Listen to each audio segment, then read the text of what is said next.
Oh man, look at that thing light up. We're glowing today, guys. My girlfriend's absolutely gonna hate this jacket. I'm already calling it right now. She's editing this video right now, so this is the first time she's seeing this on me. I didn't tell her that I got this yet. I haven't showed it to her, so yeah, I'm sorry, but you're not gonna like it. What do you guys think? You know, it's kind of bright, it's kind of loud, but you know, it has me feeling in that summer mood, and that's kind of why I like it. It's one of those things where it almost feels wrong, like it's something I shouldn't like. That's kind of why I wanted to get it. And some people will also feel the same way about colognes or inspired by fragrances. Nice little segue there. Some people will want to get into them because they are much more affordable. But yet, you know, there are going to be people out there who maybe feel a little bit weird wearing them. Maybe they feel like they're wearing a phony or an imposter or something like that. You know, for me, I'm here to say that I don't necessarily think there's anything wrong with clones. I'm open about that on the channel. I do videos on clones every now and then. And so today I wanted to do a video not necessarily on clones, but more so just inspired by fragrances. Some of these are going to be more in the cologne territory than others, and we'll kind of go over that as we move through this here. But you know, I know for a lot of you guys out there, you like to keep it affordable, you like to keep it cheap, you just want to smell good, get good compliments, and you don't want to spend an absurd amount of money. And so this video is kind of going to cater to you guys. If you want to stay on a budget and you want to pick up some really nice warm weather fragrances and some alternatives to some much more expensive fragrances for the spring and summer, this video is going to be for you. It is summer oriented, except for the addition of one set of fragrances in here that are going to be more fall, winter / I guess evening out, that sort of thing. I will provide links to all of these down below to discounters. After all, they're only going to be affordable at discounted prices. If you go look up most of these at retail, they're not really going to be all that affordable. So I think we should get this kicked off with a fragrance that I actually get requested to talk about all the time. Believe it or not, I've done a review on this one way back when the channel first started out. And ever since then, I just don't really talk about it all that much anymore. I've talked about a lot of fragrances from the brand, but not so much this one, and it's of course Armaf Club de Nuit Intense Man. Now I happen to be holding up the limited edition Parfum here, but any version will work. I believe they have an EDT, EDP, and a Parfum limited edition. All going to achieve the same thing here. It's going to be up to your personal preference and whatever you can get your hands on for the best price is kind of what I would recommend you go with here. So of course it has lemon, birch, bergamot, blackcurrant, and everyone knows what this fragrance is all about. Similar to this one here, Creed Aventus. It's an alternative, right? It's going to have its differences for sure.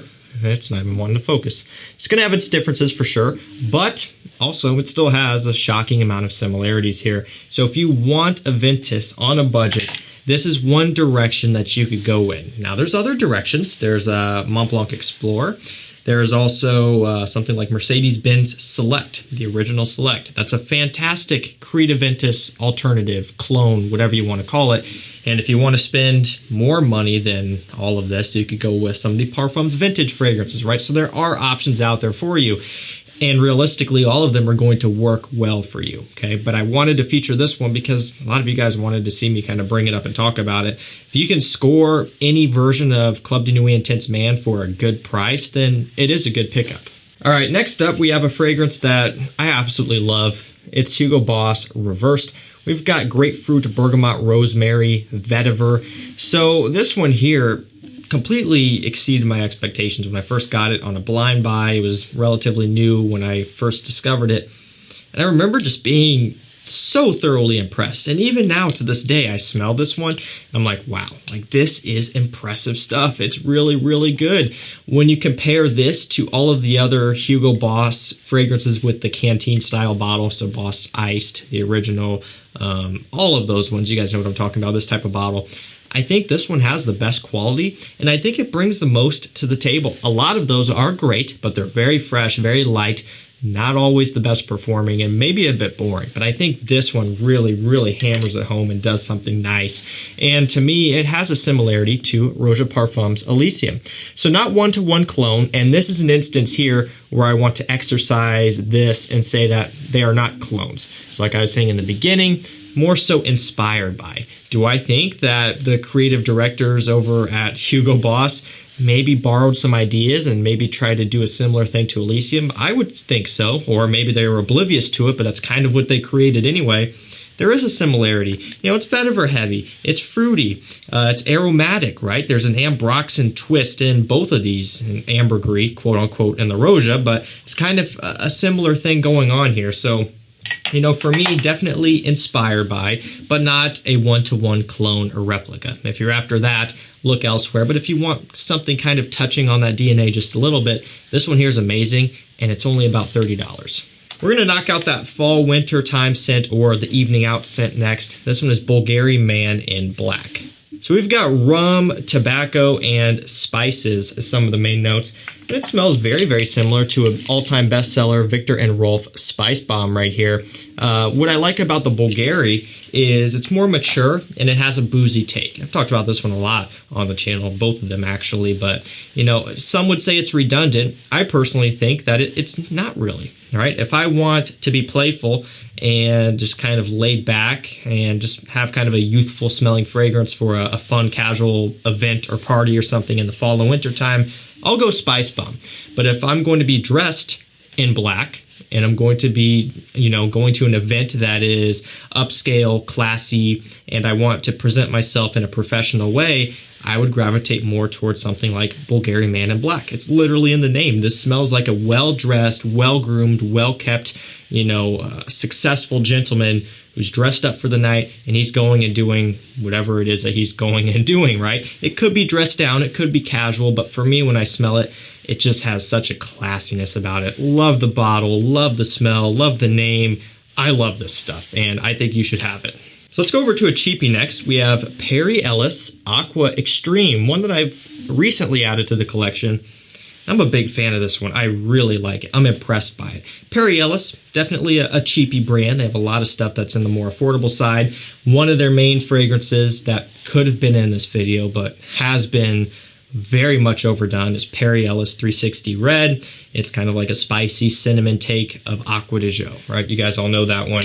But I wanted to go over to this one. And you'll notice also, just a little aside here, that it seems like a good amount of their fragrances kind of, you know, play off certain DNAs or certain fragrances in general and add their own twist. And to me, Perry Ellis Aqua Extreme kind of borrowed some inspiration from good old Versace Dylan Blue / Bleu de Chanel / Sauvage. Basically the blue fragrance genre. This is their blue fragrance and they did an amazing job. This, and the reason why I'm saying it's similar to Dylan Blue is the sweetness of Perry Ellis Aqua Extreme. It's got that sweetness. A little bit of a smokiness from the tobacco patchouli going on in here, which is kind of a similar thing to Dylan Blue. No tobacco in Dylan Blue, but incense and patchouli. So, you know, it's kind of a sweeter, smokier take on a blue fragrance. So it's kind of where this one falls to me. Not saying it's a clone, not saying it's 100% to any other fragrance, but definitely heavily inspired by the blue fragrance category. And this one's affordable. It's the most affordable of them all. It's a really good performer, has a nice richness to it, and honestly, it's one that I really like. We're going to go to another clone next. So yeah, I would say this one is very much heavily a clone. Another Armaf. This is Legasi, but not spelled how you would think. It's Legasi.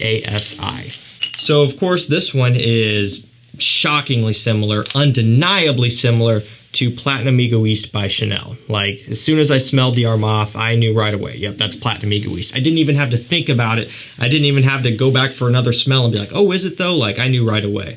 And to me, that's saying something. That's saying that they hit the nail on the head here, and they're not shy about it either.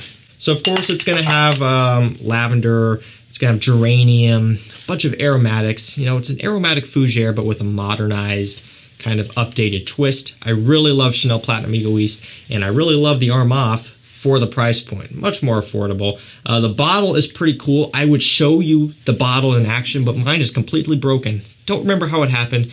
I think I dropped it, but basically what this does is it's on a hinge, kind of like the Pure XS bottles. So this is how it operates, just like that, and it's magnetic too. So it does that. Mine, it's broken. Also, as you can see there, the atomizer is broken as well. I don't even think I can spray this anymore, or maybe I can. I think it's just, oh, I can, barely, little bitty puffs. But it's basically all jacked up. So don't drop your bottle like I did. Take care of it. It will take care of you. It is now on my hand. It is not very happy with me. It spit on my hand. Yeah, but it smells like Chanel Platinum Egoise. Okay, up next we have John Varvatos Artisan Pure. Love this stuff. Love the bottle. Love the name. Love the note breakdown. Love the price. Love the fragrance, right? And I'm not the only one by far. This probably is one of the most hyped up John Varvatos fragrances, at least within the modern day and age here, within the past few years. Of course, there's vintage and, you know, stuff like that, which was released a while back, Dark Rebel, all that stuff. But this is kind of one of the newer ones that really took off. And I've talked about this before, but it was really, really weird and kind of frustrating because this one got hyped up. A lot of people were loving it, and it legitimately vanished. It disappeared. You could not find this anywhere, not even at retailers, and it was very frustrating. Even for myself, I was looking around for a bottle, and I couldn't find one. I only had a sample up until that point. Now, it's, for the most part, back in action. It still goes in and out of stock. It's a hot topic, especially around this time of year, but it is one that you can get for not a half bad price. Now, with this one here, not a clone to me. Some people will say it's very similar to Tom Ford Neroli Portofino. I would agree, similar. Another one that people say it is similar to and kind of take some ideas from is Xerjoff Neo, which is a niche fragrance, one of my favorite bergamot neroli fragrances. This one's very heavy on the neroli and the orange and clementine and petitgrain. Very herbal, very aromatic, fruity, floral. It legitimately smells like being outside in a garden, outside in nature, that sort of thing. And I absolutely love it. Smells amazing. It's a good performer for what it is. And while it's not an exact clone of anything, I do think they put their own twist on it. To me and a lot of other people, it does kind of take bits and pieces of some other successful fragrances here and there. And last up for this one, we've got Versace Pour Homme. What would you guys say? Is it a clone? I'm kind of leaning more towards clone. Okay, believe it or not, Versace almost blatantly cloned another fragrance, another designer fragrance, another wildly successful best-selling designer fragrance. The suspense is building, even though most of you know what it is anyway. But if you're new, you know, of course, it's Chanel Allure Homme Sport. Very similar. The Chanel is more sweet with the tonka bean and has a little bit more depth. The Versace is more crisp and bright, more focused on the neroli, the citrus, but still much more similar than not. You could tell where Versace was pulling from. And they're 4 years apart. The Chanel was released in 2004, this one in 2008. I don't see a problem with this necessarily because there are differences between the two, and I don't think they're redundant either. There's times where on a really hot day, I'll go for the Versace. There's times on maybe a cooler day where I want something with a bit more depth, a little bit of a tinge of a sweetness and more of an aldehydic smell. I'll go for the Chanel. I really do love both of them. I think they're both amazing, and it would be hard for me to choose one or the other. I will always have both, so no problems there, but if I had to choose, it would be tough. Price-wise, of course, the Versace is going to win, but believe it or not, I love the tonka and the aldehydic kind of sweetness of Allure Homme Sport, so it would really be tough, but you can see where the inspiration comes from for sure.